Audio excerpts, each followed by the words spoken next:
बंदी छोड़ सतगुरु रामपाल जी परमेश्वर जी की जय हो। बंदी छोड़ सतगुरु रामपाल जी परमेश्वर जी की जय हो। बंदी छोड़ सतगुरु रामपाल जी परमेश्वर जी की जय हो। लाइव वीडियो देख रहे सभी भाई बहनों को दास का कोटि कोटि सत साहिब। भाई और बहनों, रजा गुरुदेव भगवान की बहुत बड़ी मेहर, पूज्य गुरुदेव कबीर भगवान की आज मालिक ने दया की है छोटी सी साथ संगति के लिए। और मालिक ने सोशल मीडिया लाइव प्लेटफॉर्म इसीलिए दिया है भाई और बहनों कि आपस में भगत भाई बहन मालिक के ज्ञान आधार से, मालिक के सत्संगों को आधार बनाकर आपस में चर्चा करते हुए जुड़े रहे हैं। यही अच्छा मौका है भाई और बहनों। वर्तमान समय पिछली पीढ़ी का और इस कलयुग के समय में, इस प्राइम टाइम में भगवान का यहाँ प्रकट होना और हमें तत्व ज्ञान बताना बहुत बड़ी पूज्य गुरुदेव भगवान की मेहर है भाई और बहनों। हमारे पूज्य परमपिता परमेश्वर जी की बहुत बड़ी दया है, मेहर है भाई और बहनों। वैसे तो साथ संगतियों में बहुत सी चर्चाएं होती रहती है, होती हैं, होती भी रहेंगी जब तक पूज्य गुरुदेव जी आदेशित या दिशा निर्देशित करते रहेंगे। भाई और बहनों, कभी कभी दास विचार करता है, कई बार मैसेज भी नहीं डाल पाता है ग्रुपों में, बहुत दिन हो जाते हैं ना कुछ और कोई मैसेज कमेंट कर पाता है क्योंकि थोड़ी परिस्थिति ऐसी है। तो कोई भाई बहन यह ना सोचे कि कजोड़दास का कोई मैसेज वायरल नहीं होता या कोई बहुत दिनों बाद लाइव वीडियो आता है या फिर कोई पोस्ट नहीं आती। तो कोई भी भाई बहन मन में ऐसा कोई भी भाव अपने अंदर ना लाए। साथ संगति से पहले भी जुड़े थे, आज भी जुड़े हैं, आगे भी जुड़े रहेंगे। साथ संगति का जो अहम मतलब है वो भाई और बहनों सच्चाई की संगति है। साध संगति का मतलब मर्यादित भक्तों की संगति, मर्यादित भक्तों के साथ, ज्ञान आधारित भक्तों के साथ बैठना उठना, उनसे ज्ञान चर्चा करना, इसी को साध संगति कहते हैं। इसी को साध संगति कहते हैं। और जो भाई बहन साध संगति का मतलब ही नहीं जानते और वो कहते हैं कि भाई गुरु की संगति को साध संगति कहते हैं, बिल्कुल साध संगति कहते हैं गुरु की संगति को भी। लेकिन भाई और बहनों, गुरु भगवान है, गुरु परमात्मा है, गुरु परमेश्वर है, गुरु सारी सृष्टि का सृजनहार है। वो केवल साध की भूमिका करता है, साध नहीं होता। वो केवल साध की भूमिका करता है और उस साध की संगति का मतलब यह है केवल सत्संग सुनना, उसकी संगति करके सत्संग सुनना। बाकी तो गुरुदेव जी ने कह ही दिया अपनी वाणी के अनुसार कि साध साध सब ठोर है, साध साध सब ठोर है, आप अपनी ठोर, और जो सतलोक ले जाओगे वो साधु कोई और। स्पष्ट कर दिया भाई, साध साध सब नेक है, आप अपनी ठोर, और जो सतलोक ले जाओगे वो साधु कोई और है। अरे वो साधु तो और है, वो अपनी विधि और भक्ति मर्यादा बता के सतलोक लेकर जाएगा। लेकिन भगत भी साध है, तो साध संगति उसी को कहते हैं। भक्तों की संगति को ही साध संगति कहते हैं। गुरु की संगति को आपने एक वाणी और सुनी होगी भाई और बहनों, गुरु की सेवा, साध की संगत, गुरु की सेवा बड़ भागी चितलाता, हरि को गुरु विहीन नहीं भाता रे, हरि को गुरु विहीन नहीं भाता। दो बातें हो गई यहां पर,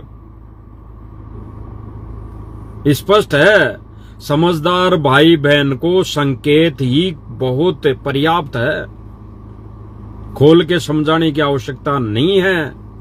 अब ये बातें खोल के उन भाई बहनों को समझाई जाती है जो अपनी अज्ञानता के चलते, जो भाई बहन अपने इस मनुष्य जीवन का मूल उद्देश्य समझ चुके हैं, पहचान चुके हैं, वो भाई बहन पांचों विकारों पर विजय प्राप्ति की ओर अग्रसर है, अपना कदम बढ़ा रहे हैं। वैसे तो भाई और बहनों परमात्मा की वाणी है, विकार मरे मत जानियो जू भोबड़ में आग।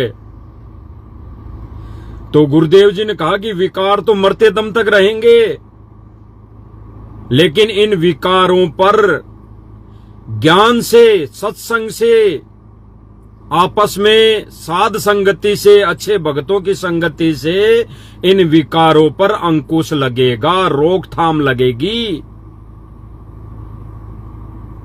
अब इस वाणी का भी थोड़ा सा समझ लीजिए भाई और बहनों, इस वाणी का असली अर्थ क्या है वो गुरुदेव जी के ज्ञान आधार से हम समझेंगे।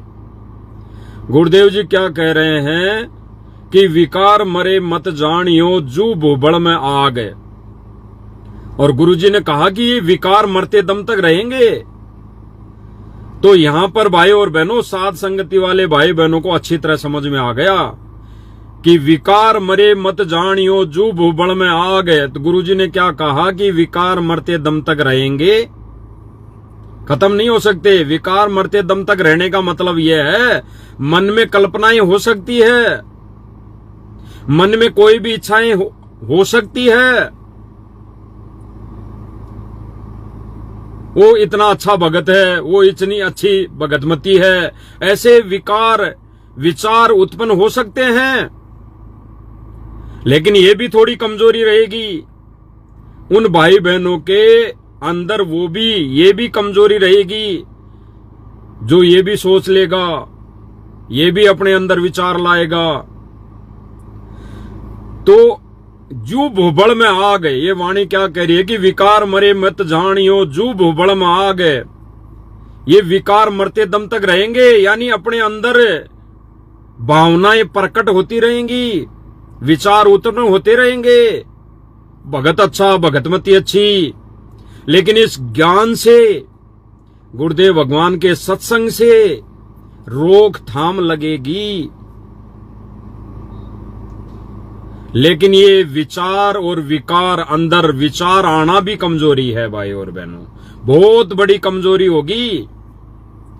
गुरुदेव जी ने इसका एक बहुत बड़ा उदाहरण दिया।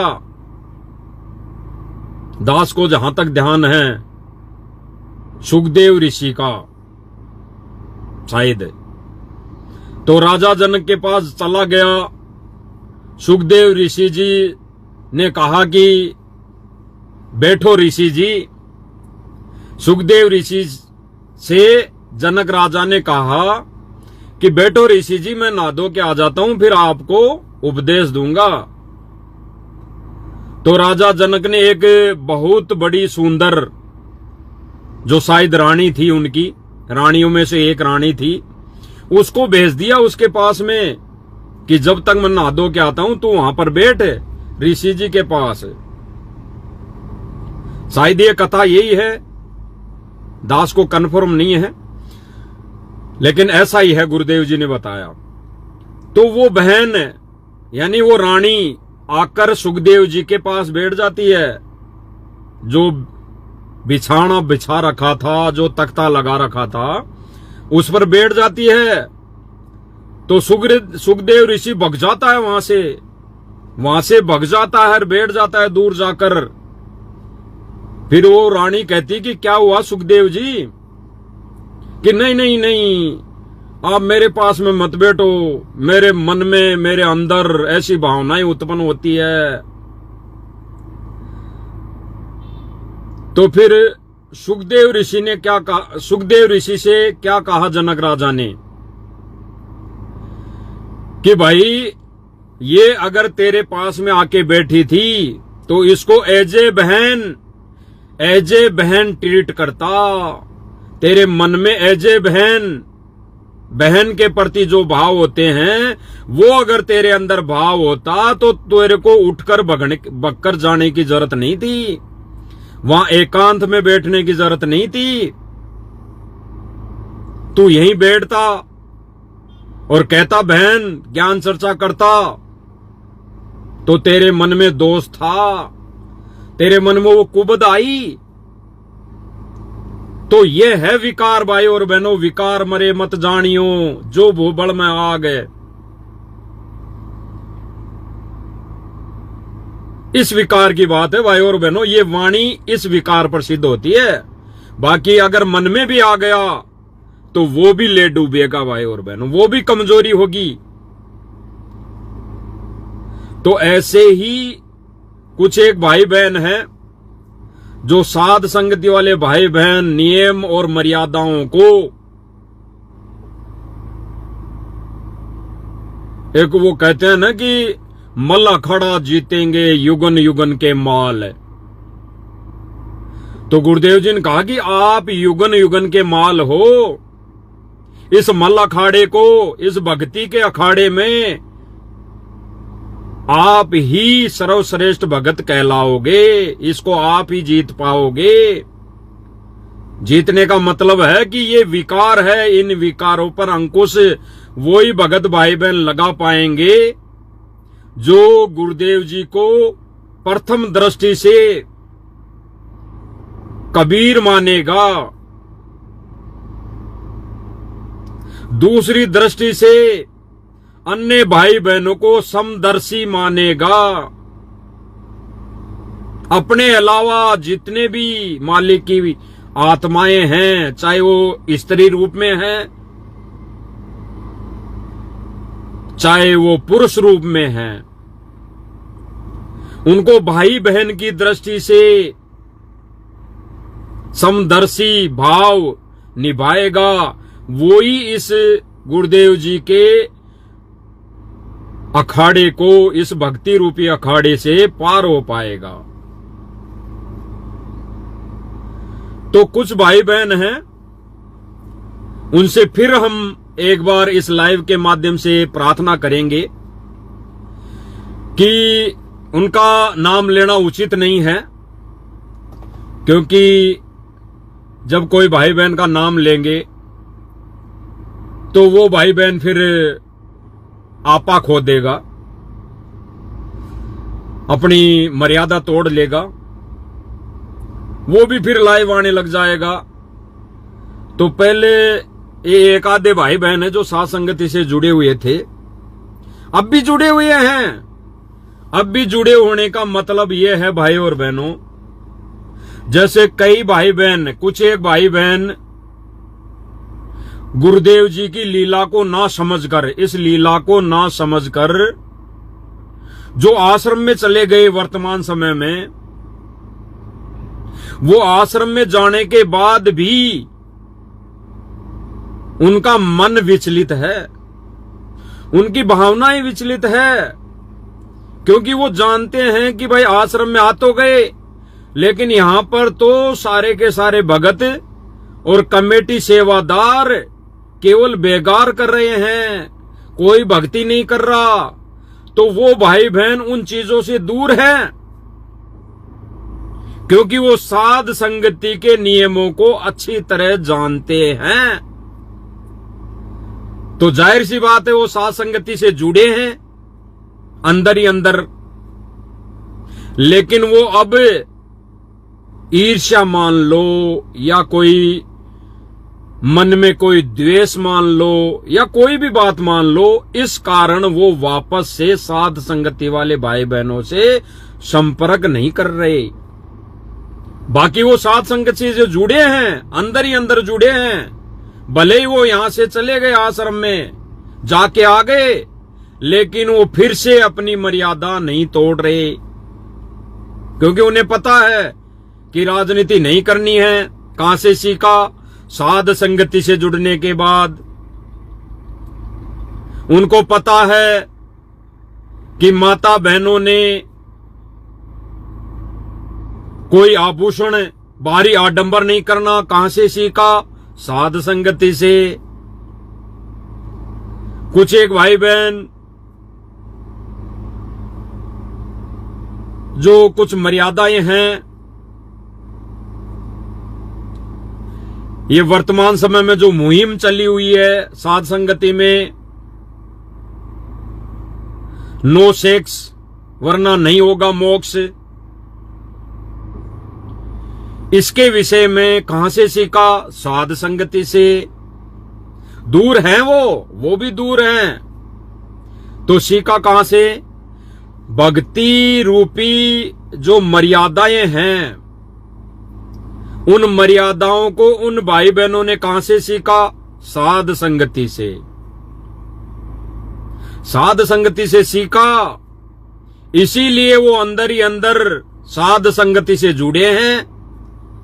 बाकी वो वर्तमान में एक आधी बार आश्रम में जाके आ जाते हैं, बाकी और कोई अपनी कर्म नहीं फोड़ते, बेगार नहीं करते, कहीं पे कोई मुहिम का हिस्सा नहीं बनते, बेगार नहीं करते। तो उन भाई बहनों ने भी अभी अपने चैनल पे वीडियो डाली है। एक भाई है, थोड़ा ज्ञानी है, उसने अपने चैनल पे वीडियो डाली है। सनातनी नाम से कोई आईडी है, सनातनी। उसने वीडियो डाला है, कौन सा? गुरुदेव जी का सत्संग डाला है। तो ऐसे भाइयों से हमारी प्रार्थना है, विनम्र प्रार्थना है, और भाई उनसे यह भी अनुरोध है कि आपने ये सत्संग डाल तो दिया अपनी आईडी पे और लिख दिया फॉलो करे इस आईडी को, सनातनी, फॉलो सनातनी। अधिक जानकारी के लिए यूट्यूब पर सर्च करे संत रामपाल जी महाराज। यानी जब उस भाई ने अगर अधिक जानकारी के लिए यूट्यूब पर सर्च करे संत रामपाल जी महाराज सत्संग, तो फिर अपनी छाप लगाने की क्या आवश्यकता पड़ी? जब गुरुदेव जी का सत्संग है और उस भाई ने लिखा है कि अधिक जानकारी के लिए सर्च करे संत रामपाल जी महाराज सत्संग, फिर उसने अपनी फीत यहां पे लगा दी कि फॉलो करे सनातनी, यानी मेरी आईडी को फॉलो करे। अब इस भाई की आईडी को फॉलो करने से क्या मिलेगा भाई? इस भाई ने गुरुदेव जी का ये सत्संग डाला पांचों विकार को लेके, तो ये भाई अन्य भाई बहनों को समझा नहीं सका, तो भाई आईडी को फॉलो करने से क्या मिलेगा? इस सनातनी आईडी को फॉलो करने से क्या ज्ञान की प्राप्ति होगी? क्या मर्यादाओं के विषय में जानकारी मिलेगी? जरा बताना भाई। अगर सत्संग डाला है गुरुदेव जी का पांचों विकारों पर, तो वो मानते तो हैं, वो मानते हैं कि साध संगति वाले भाई बहन मर्यादाओं को अटल अहम मानकर अपने जीवन का एक मूल उद्देश्य मानकर उन मर्यादाओं पर चल रहे हैं, उन मर्यादाओं पर खरा उतर रहे हैं। तो फिर भाई विरोध क्यों? फिर विरोध क्यों? खुल के आओ भाई सामने, खुल के बताओ कि गुरुदेव जी ने इस काम का मतलब सीधा सीधा है सेक्स। इंग्लिश भाषा में, अंग्रेजी भाषा में जिसको संज्ञा दी गई है वो शब्द है सेक्स। तो काम यानी सेक्स, और गुरुदेव जी ने स्पष्ट कर दिया कि इस सेक्स करने के अंदर 10,000 हाथियों जितना पावर है, 10,000 हाथियों जितना जोर है, ताकत है। ताकत का मतलब इतनी ताकत वेस्ट, इतनी ताकत इंसान की वेस्ट हो जाती है, गवा देता है इतनी ताकत को वो। फिर गुरुजी स्पष्ट कर रहे हैं, बिल्कुल क्लियर कर रहे हैं कि जो दूसरा विकार है क्रोध, उसमें 15,000 हाथियों का बल है, ताकत है। आप सब भाई बहनों को पहले भी कई बार वीडियो के माध्यम से बता दिया गया है। 15,000 हाथियों का बल, ताकत। अगर किसी में क्रोध आता है ना, तो उस क्रोध में इतनी ताकत होती है, 15,000 हाथियों जितना बल। तो कोई व्यक्ति क्रोध करता है तो अपने 15,000 हाथियों जितना बल, अपनी क्षमता, अपनी ताकत गवा देता है। सीधा सीधा ये कहें, उसमें ताकत नहीं आती, वो लड़ता नहीं है किसी से, वो कोई पहलवानी नहीं करता किसी से। लेकिन दास को जहां तक सत्संग समझ में आया गुरुदेव जी का, वो यही है कि किसी व्यक्ति को अगर बेवजह क्रोध आता है या किसी पर भी क्रोध आता है, तो वो अपनी 15,000 हाथियों जितनी क्षमता, ताकत को गवा देता है, एक ही पल में नष्ट कर देता है। सीधा सीधा ये कर लिए। फिर गुरुदेव जी ने कहा कि लोभ, लोभ, अब लोभ किसी का भी हो सकता है भाई और बहनों, संतान का भी हो सकता है, सुंदर स्त्री का भी हो सकता है, सुंदर पुरुष का भी हो सकता है, माया का भी हो सकता है, कार कोठी का भी हो सकता है। लोभ किसी भी चीज का हो सकता है। तो लोभ के अंदर गुरुदेव जी ने 20,000 हाथियों का बल बताया, ताकत बताई। 20,000 हाथियों की ताकत है। यानी जिस व्यक्ति ने सुंदर स्त्री का लोभ कर लिया, सुंदर पुरुष का लोभ कर लिया, या फिर किसी धन कार कोठी का लोभ कर लिया, गाड़ी घोड़े का लोभ कर लिया, खूब माया कमाने का लोभ कर लिया, तो ज्ञान आधार कहता है और गुरुदेव जी ने स्पष्ट कर दिया कि उस व्यक्ति की 20,000 हाथियों जितनी ताकत नष्ट हो जाती है, नष्ट हो जाती है, कमजोर हो जाता है भक्ति में। फिर गुरुदेव जी ने बताया कि मोह, मोह किसी का भी हो सकता है भाई और बहनों। मोह भी यही बात है, काम, क्रोध, मोह, लोभ, मोह, लोभ, मोह किसी में भी हो सकता है, किसी में भी हो सकता है। स्त्री ले लो, पुरुष ले लो, परिवार ले लो, रिश्तेदारी ले लो, किसी में भी मोह हो सकता है। और उस मोह में गुरुदेव जी ने बताया कि 30,000 हाथियों जितनी ताकत, अगर किसी में मोह हो गया तो वो व्यक्ति 30,000 हाथियों जितनी ताकत, क्षमता, हिम्मत गवा देता है। सीधा सीधा बात गए।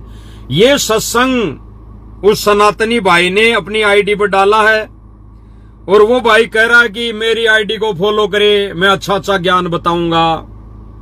इस सत्संग को खोल के बताता वो भाई तो बिल्कुल ठीक है, हम भी एग्री हैं। और ये कहता कि वास्तव में साथ संगति वाले भाई बहन इन 5 विकारों पर विजय प्राप्ति करने के लिए अग्रसर है।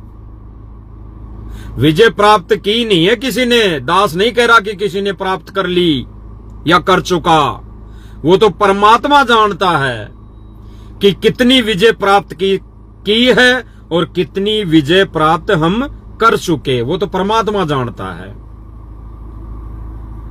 तो विजय प्राप्त करने की अग्रसर लाइन में लगे हैं, उस रास्ते पर चल रहे हैं।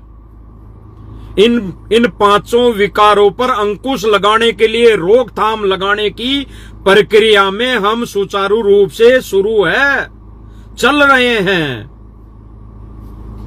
तो हम गुरुदेव भगवान जी का वो सत्संग सुन लेते हैं भाई और बहनों, जो उस भाई ने डाला है और कहा कि मेरी आईडी को फॉलो करो। अब भाई इस भाई की आईडी को फॉलो किस कारण से करें?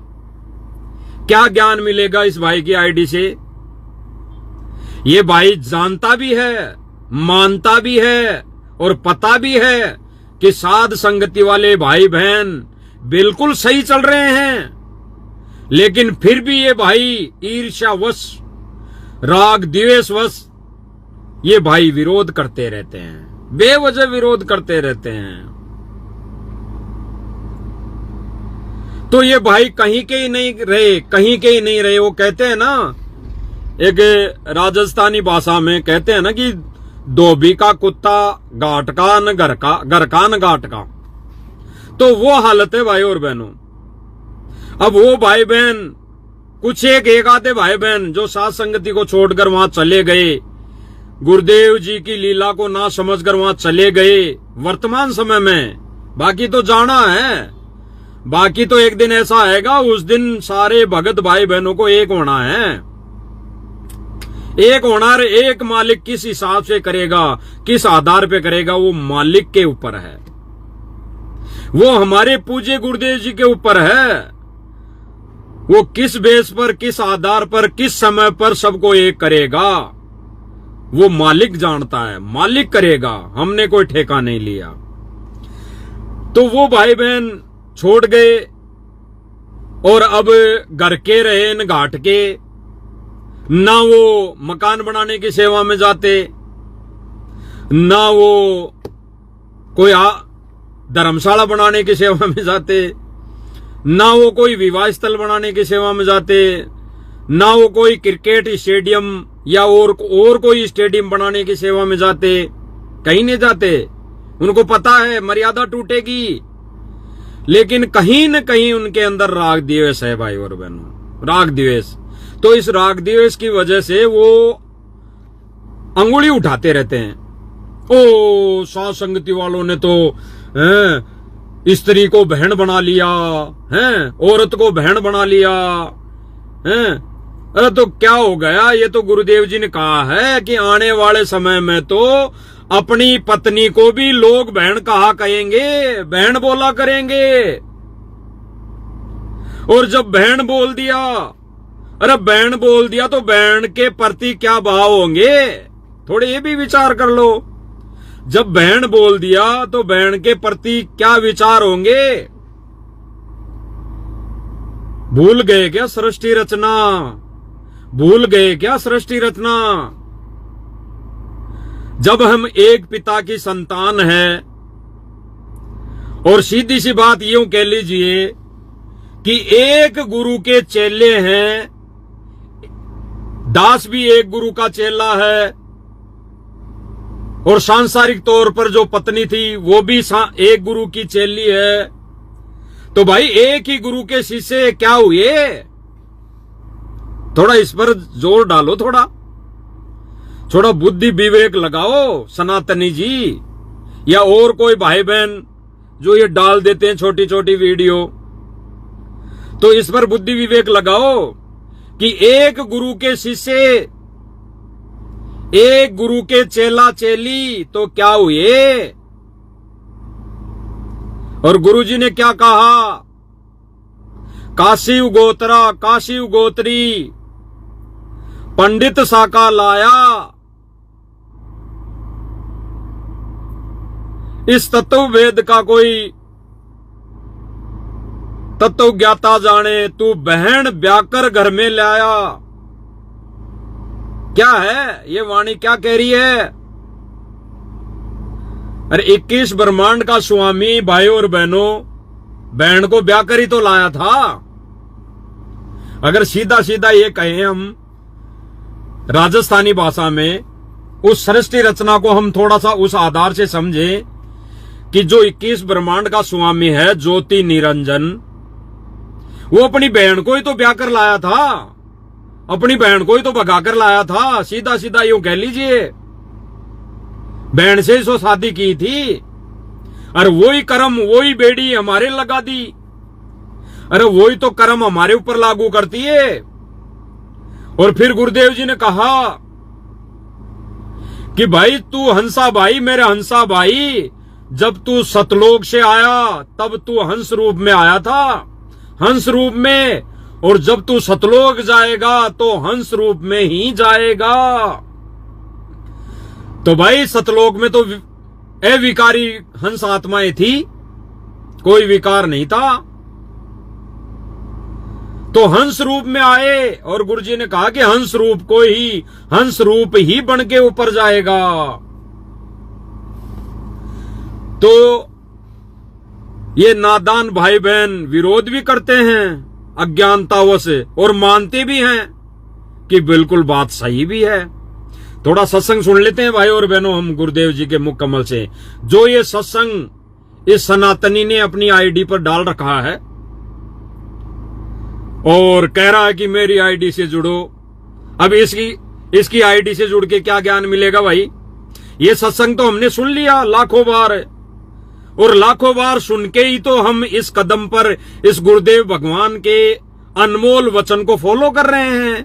भाई जो गुरु वचन पर डट गए, भाई जो गुरु वचन पर डट गए, कट गए फंद 84 के, यही तो गुरु वचन है।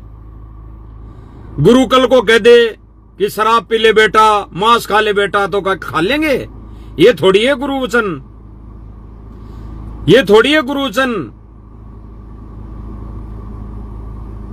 ये नहीं है भाई और बहनों गुरु वचन। गुरु वचन है सत्संग, जो गुरु जी ने हजारों सत्संग कर दिए। 2014 महीना 10 तारीख शायद 2026 तक जो सत्संग गुरुदेव जी ने कर दिए, सन 2014 तक आश्रम में रह के जो सत्संग कर दिए, फिर 72 या 76 सत्संग जो जेल से विशेष संदेश करके भेज दिए संगत के लिए। ये है सत्संग, ये है सत्संग वचन। उन वचनों पर चलने के लिए वाणी बोली गई है कि भाई जो गुरु वचन पर डट गए, कट गए फंद 84 के। भाई जो गुरु वचन पर डट गए, कट गए फंद 84 के। अन्यथा कल को मांडार सांडा का सत्संग सुना होगा आपने, उदाहरण है। वहां पे भी तो गुरुजी ने कहा, समझाया हमें कि उस चेले को गुरुजी ने क्या कहा, उस चेले के गुरुजी ने कि भाई जो मैं आज दिन भर जो क्रिया करूंगा वो तुझे करनी है। तो फिर भाई वचन, उसने वचन निभा दिया गुरु का, तो फेल हो गया ना।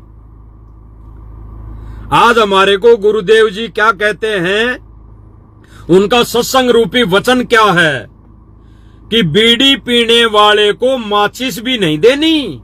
माचिस भी, अगर माचिस भी दे दी तो आपकी मर्यादा टूट गई, आप नाम रहित हो जाओगे।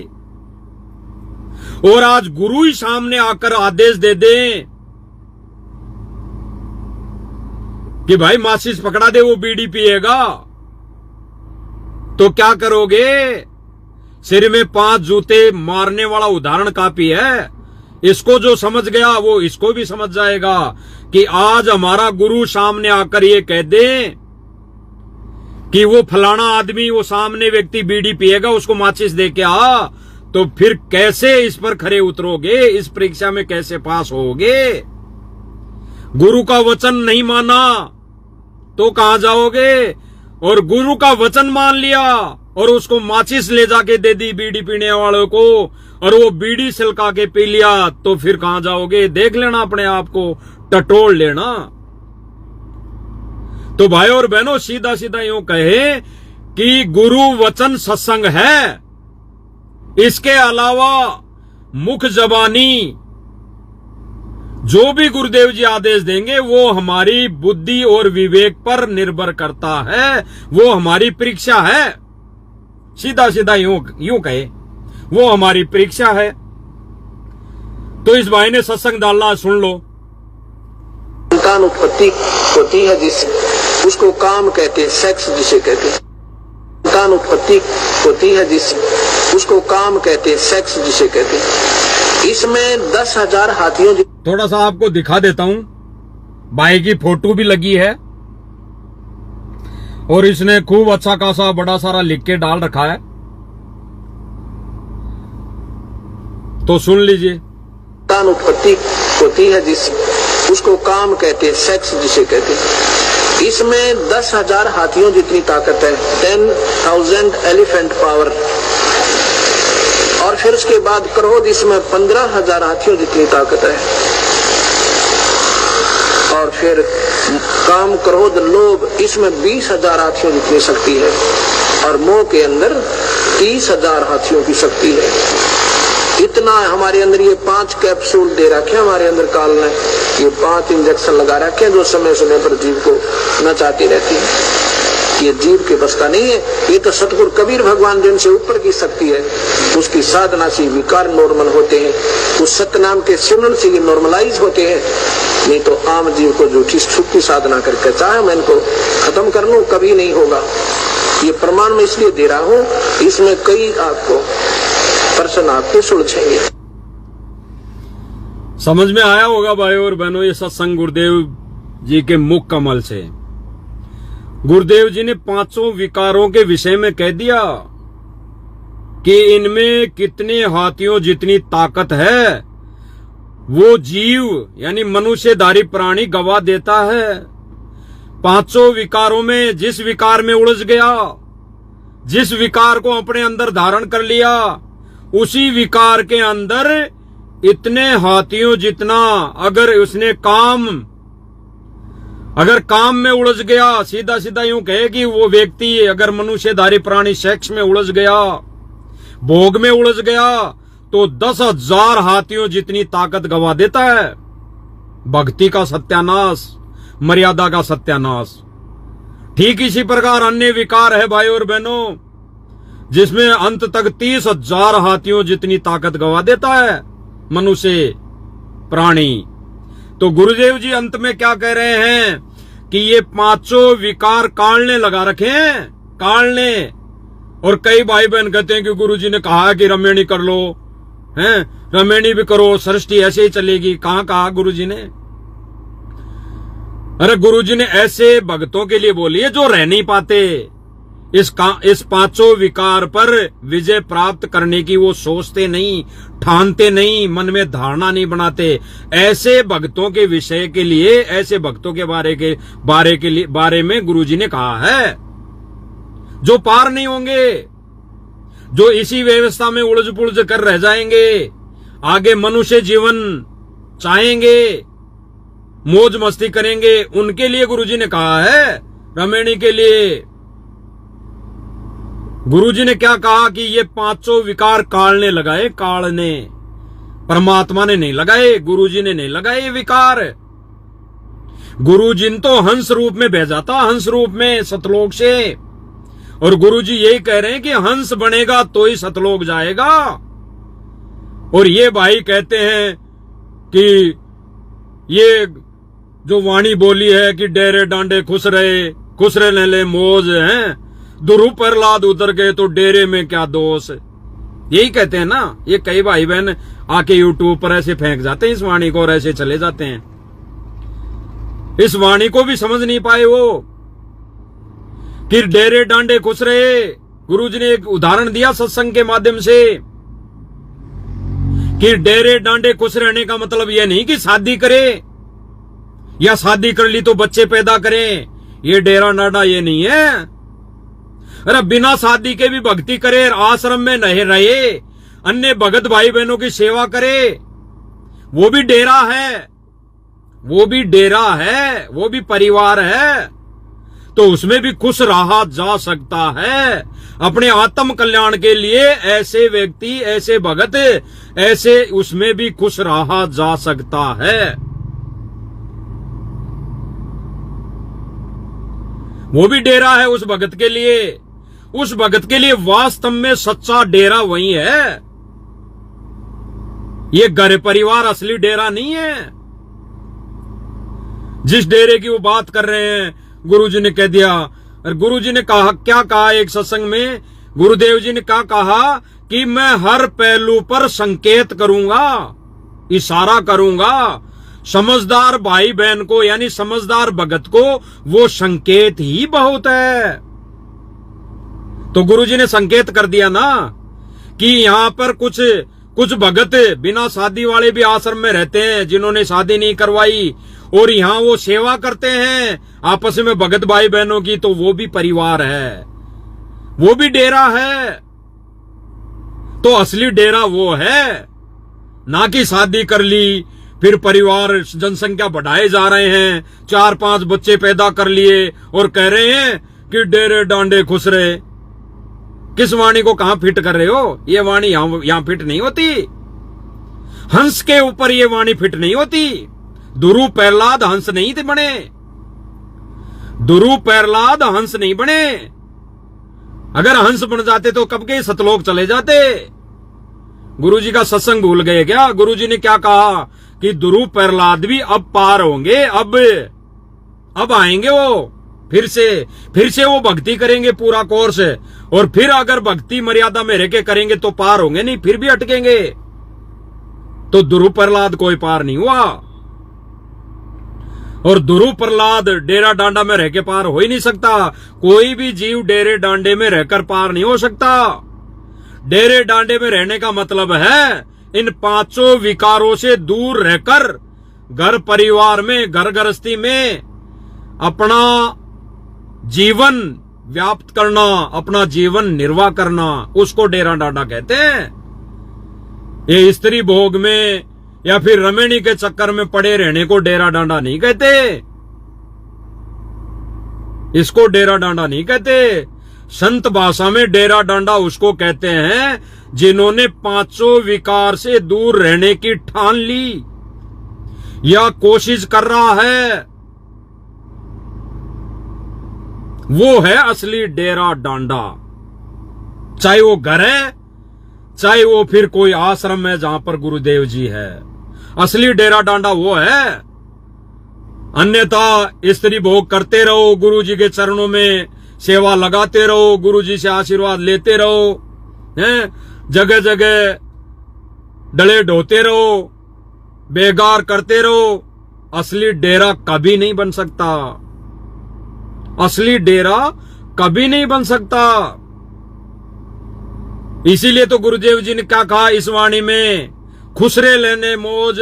खुसरे यानी ये जो किन्नर होते हैं, हिंजड़े देसी भाषा में जिनको बोलते हैं हिंजड़े,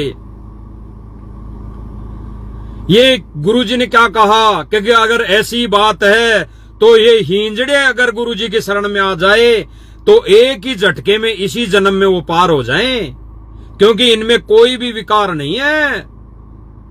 स्त्री भोग वाला कोई भी विकार नहीं होता इनमें, बच्चे पैदा करने वाला कोई भी विकार नहीं होता इनमें।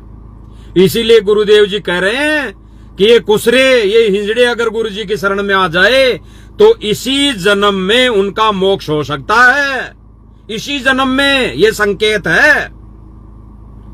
तो भाई और बहनों, इसी जन्म में अगर मोक्ष सही है तो सीधा सीधा यूं कह लीजिए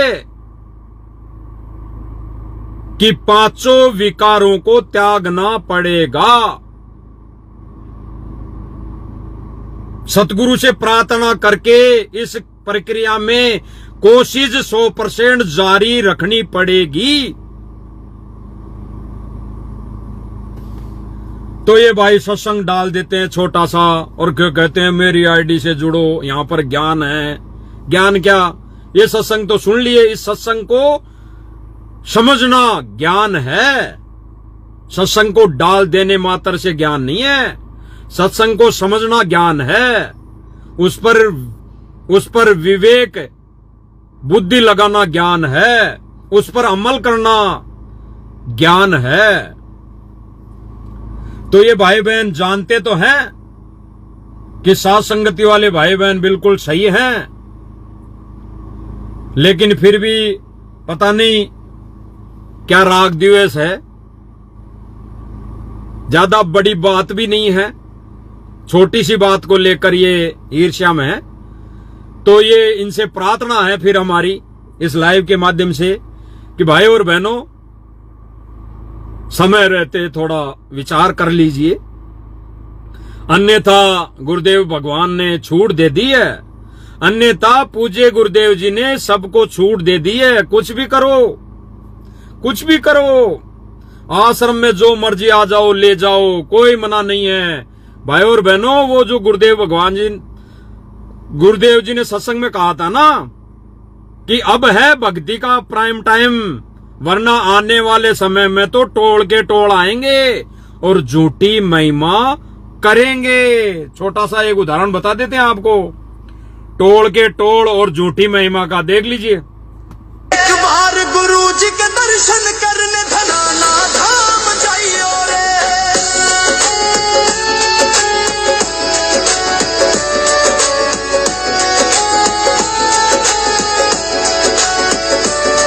वो साक्षात परमात्मा है जो दुखों को हर ले। समझे होंगे, छोटा सा वीडियो है, दोबारा थोड़ा सा और देख लीजिए, फिर इस पर विचार करते हैं।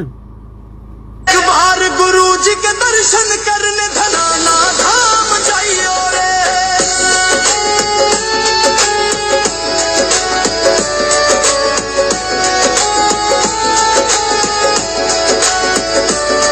वो साक्षात परमात्मा है जो दुखों को हर लेता है। भक्ति की सच्ची राह दिखा के झोली अपनी। सुन लिया भाई और बहनों, इन्हीं के लिए गुरुदेव जी ने कहा था उस समय कि टोल के टोल आएंगे। ये टोल है, ये भगत नहीं है। ये जो गांव वाले आ रहे हैं ना अभी गुरु जी को शाबाशी देने,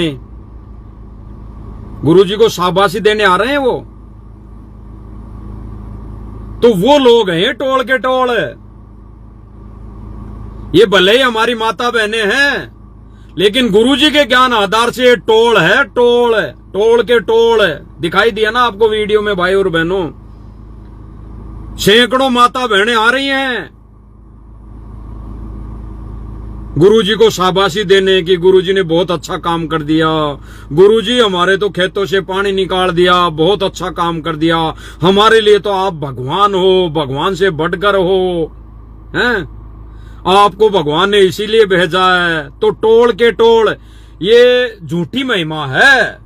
जो गुरुजी ने कहा था ना कि आने वाले समय में टोल के टोल आएंगे और झूठी महिमा करेंगे, ये झूठी महिमा है कि गुरुजी आपने तो ये कर दिया, गुरुजी आपने तो ये कर दिया, गुरुजी एक गौशाला और दे दो, गुरुजी इतना चारा दे दो, बस ये महिमा है।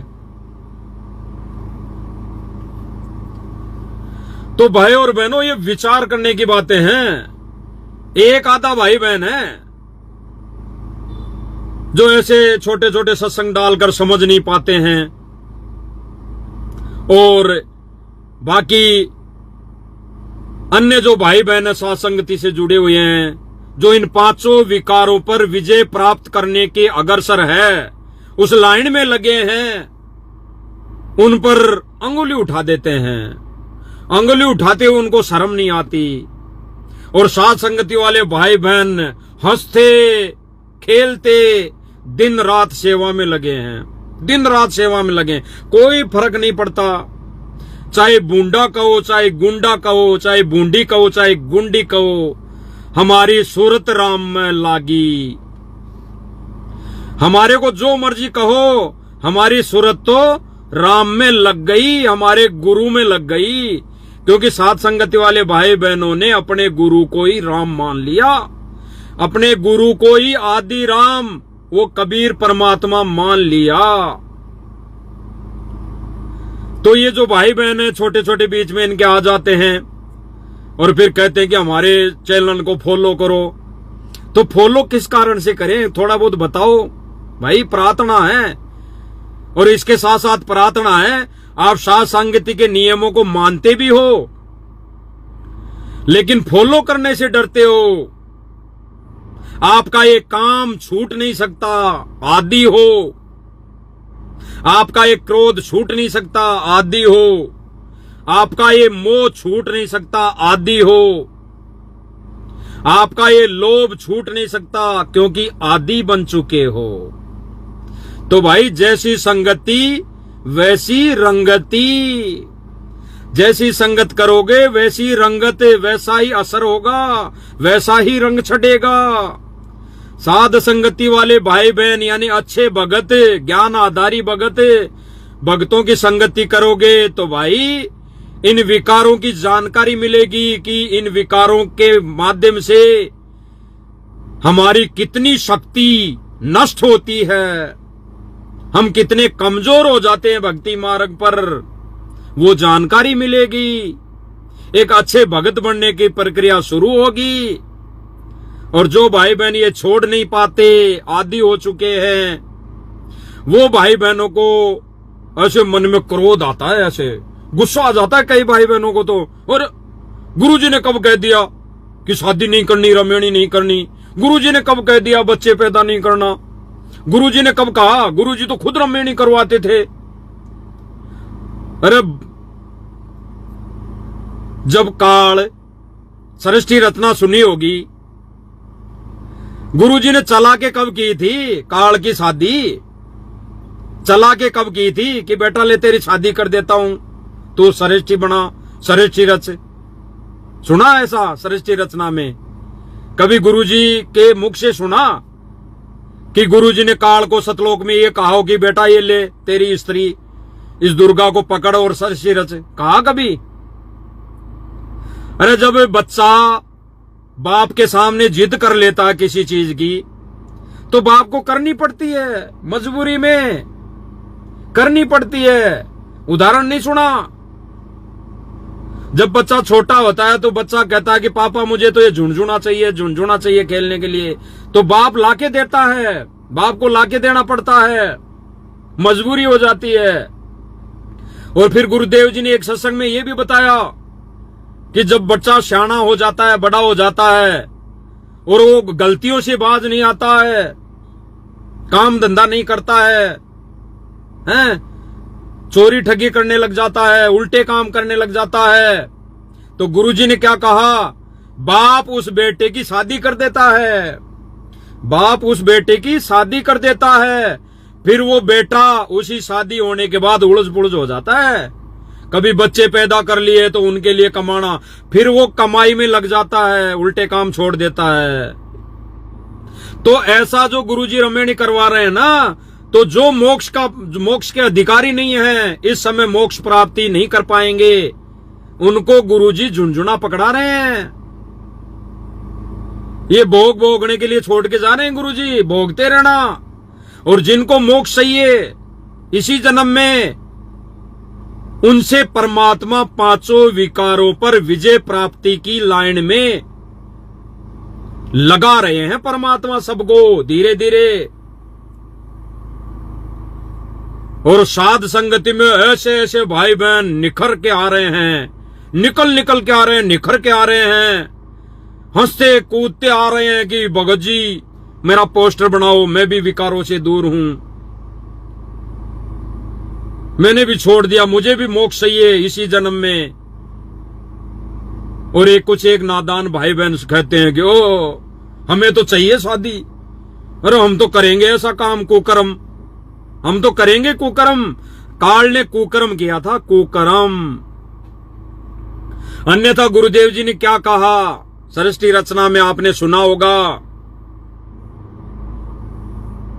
गुरुजी ने कहा कि उसके दुर्गा के प्रजनन इंद्री नहीं लगाई थी, शब्द रूप में बीजों को हम आत्माओं को डाल दिया था।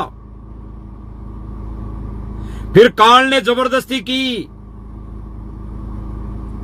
काल ने ये स्त्री भोग इंद्री बनाई। तो किसने बनाई जबरदस्ती? तो गुरुजी ने तो हंस भेजा था, हंस आत्माएं भेजी थी सतलोक से। मेरे साधो भाई, जब तू सतलोक से आया हंस रूप में आया, और जब तू सतलोक जाएगा तो हंस रूप बन के ही जाएगा। ये रमेणी करके, बच्चे पैदा करके, घर परिवार बना के सतलोक नहीं जा सकता। हाँ ठीक है, आज से पहले हो गया, गुरुदेव जी ने भी लीला करके दिखा दी परिवार की, लेकिन अब अगर समझ गए तो कम से कम अब तो इसी जन्म में अगर मोक्ष चाहिए तो हमने बचना पड़ेगा। और जो भाई बहन पहले शादी कर चुके उनको अब बचना पड़ेगा, वो गुरुजी ने हमें करके दिखाया। और जो भाई बहन इसी जन्म में सीधे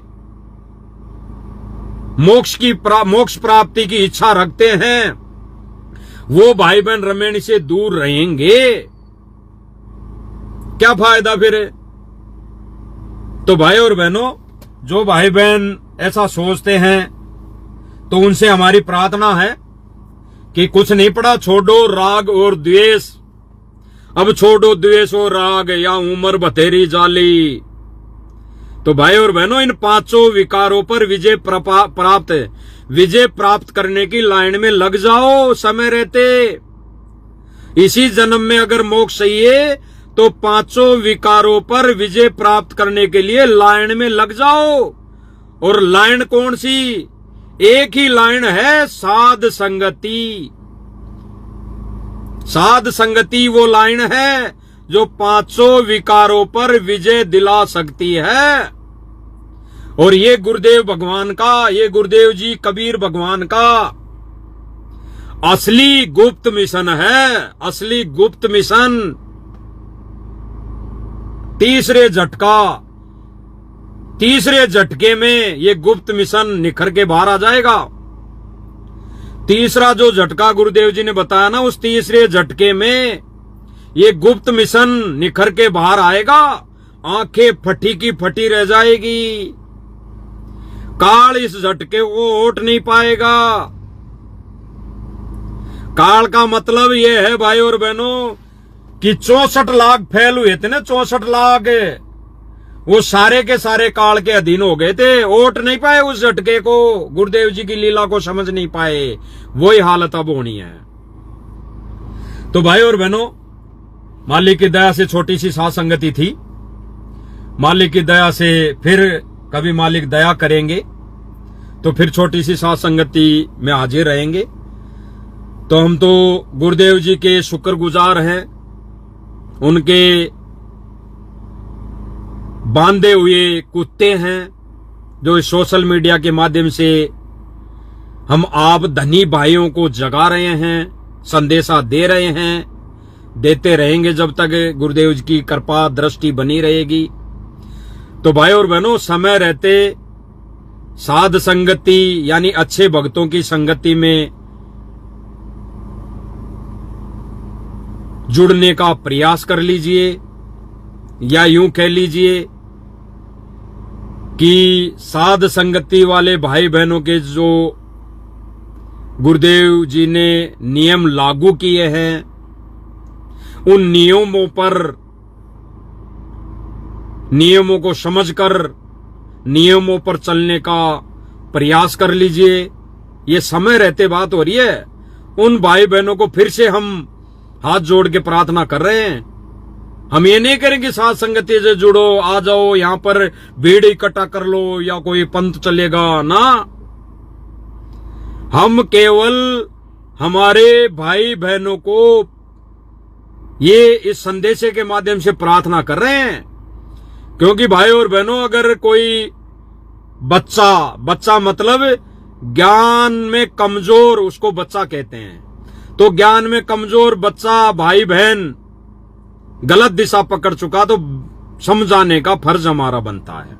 सीधा सीधा यूं कह लीजिए, हमारा फर्ज बनता है।